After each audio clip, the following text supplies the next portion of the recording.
Hi friends, வாங்க டேஸ்டியான வடகரி செஞ்சுக்கலாம். அதுக்கு கடலைப்பருப்பு ஒரு 3 கை எடுத்து ஊற வச்சுருக்கேன் நான். உங்களுக்கு தேவையான அளவு எடுத்து ஊற வச்சுக்கோங்க. சோம்பு உப்பு போட்டு மிக்சியில் அரைச்சி எடுத்துக்க போகிறோம். கொரன்னு அரைக்கணும் ஃப்ரெண்ட்ஸ். இந்த மாதிரி அரைச்சி எடுத்துக்கலாம். இப்போ தோசைக்கல் அடுப்பு ஆன் பண்ணிவிட்டு தோசைக்கல் வச்சுக்கலாம். அதில் கொஞ்சமாக எண்ணெய் சேர்த்துட்டு அடை மாதிரி தட்டி எடுத்துக்க போகிறோம் ஃப்ரெண்ட்ஸ். கொஞ்சமாக ஆயில் சேர்த்துட்டேன்.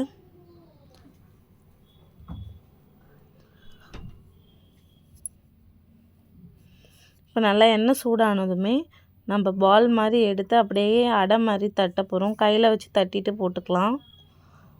போட்டுட்டு அப்படியே கொஞ்சம் கொஞ்சமாக அப்படியே அதிலே பெருசாக அடை மாதிரி ஆட் பண்ணிக்க போகிறோம் ஃப்ரெண்ட்ஸ்.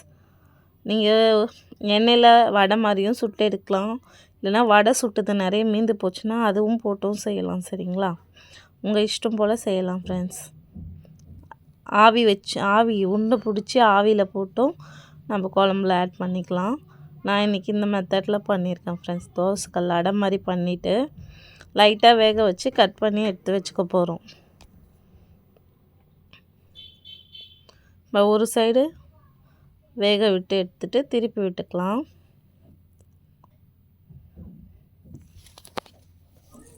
நான் இருந்த எல்லாத்தையுமே ஆட் பண்ணிட்டேன் ஃப்ரெண்ட்ஸ். அதிலே உப்பு சேர்த்துருக்கிறதுனால நம்ம குழம்புல போடுறப்போ உப்பு கொஞ்சம் கம்மி பண்ணி போட்டுக்கணும். இந்த மாதிரி அடை தட்டுற மாதிரி நம்ம போட்டு எடுத்துக்க போகிறோம். இப்போ கொஞ்சம் லைட்டாக வெந்தால் போதும். ஏன்னா நம்ம குழம்புல போட்டும் வேக வைக்க தான் போகிறோம் இல்லைங்களா, அதனால்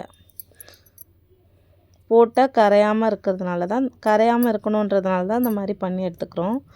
லைட்டாக மேலேயும் எண்ணெய் போட்டுக்கோங்க. இப்போ திருப்பி விட்டுக்கலாம். எப்படியும் உடச்சி தான் போட போகிறோம். உடஞ்சா பிரச்சனை கிடையாது ஃப்ரெண்ட்ஸ். எடுக்கிறப்பே உடஞ்சிச்சு, அது ஒன்றும் பிரச்சனை இல்லை. நம்ம திரும்பி அதை கட் பண்ணி தான் போட போகிறோம்.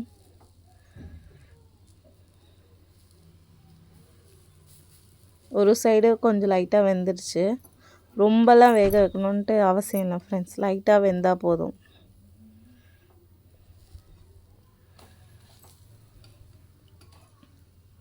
திருப்பி விட்டாச்சு. இப்போ அந்த சைடும் கொஞ்சம் வேக விட்டு எடுத்துக்கலாம்.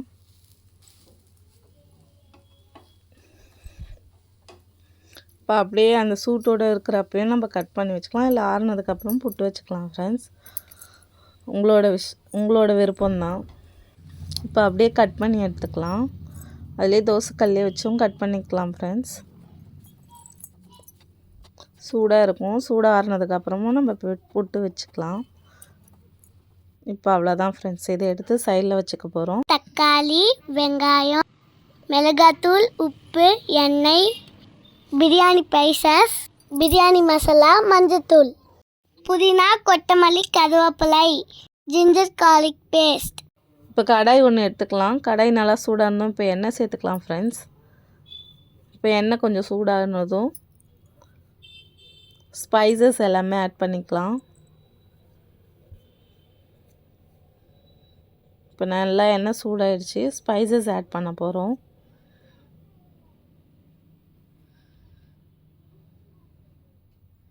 பிரியாணி பட்டை, கடல் பாசி, ஏலக்காய் 1, கிராம்பு, பட்டை, சோம்புலாம் ஆட் பண்ணியாச்சு ஃப்ரெண்ட்ஸ். இப்போ கொஞ்சம் கருவேப்பிலை ஆட் பண்ணிக்கிறோம். 2 வெங்காயத்தை கட் பண்ணி வச்சுருக்கோம் ஃப்ரெண்ட்ஸ். அதை ஆட் பண்ணிக்கலாம். ஆட் பண்ணி நல்லா வதக்கி எடுத்துக்கலாம். வெங்காயம் கொஞ்சம் வதங்கினதுமே இஞ்சி பூண்டு பேஸ்ட் கொஞ்சம் போட்டு ஆட் பண்ணிக்க போகிறோம். இஞ்சி பூண்டு போட்டு கொஞ்சம் பச்சை வாசனை போகிற வரைக்கும் வதக்கிக்கலாம். 2 தக்காளி கட் பண்ணி வச்சுருக்கேன். தக்காளி ஆட் பண்ணிக்க போகிறோம். வெங்காயம் தக்காளியெல்லாம் நல்லா வதக்கணும் ஃப்ரெண்ட்ஸ். அது வதங்கினாலே குழம்பு நல்லா டேஸ்ட்டாக இருக்கும்.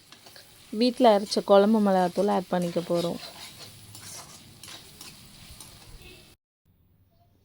கொஞ்சம் மஞ்சத்தூள், பிரியாணி மசாலா, வீட்டில் அரைச்ச குழம்பு மிளகாத்தூள்லாம் உங்களுக்கு தேவையான அளவுக்கு ஆட் பண்ணிக்கோங்க.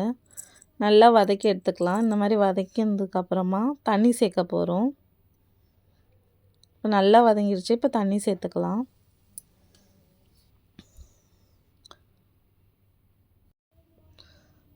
தண்ணி ஊற்றி லைட்டாக கொதிக்க வச்சுக்கலாம் ஃப்ரெண்ட்ஸ்.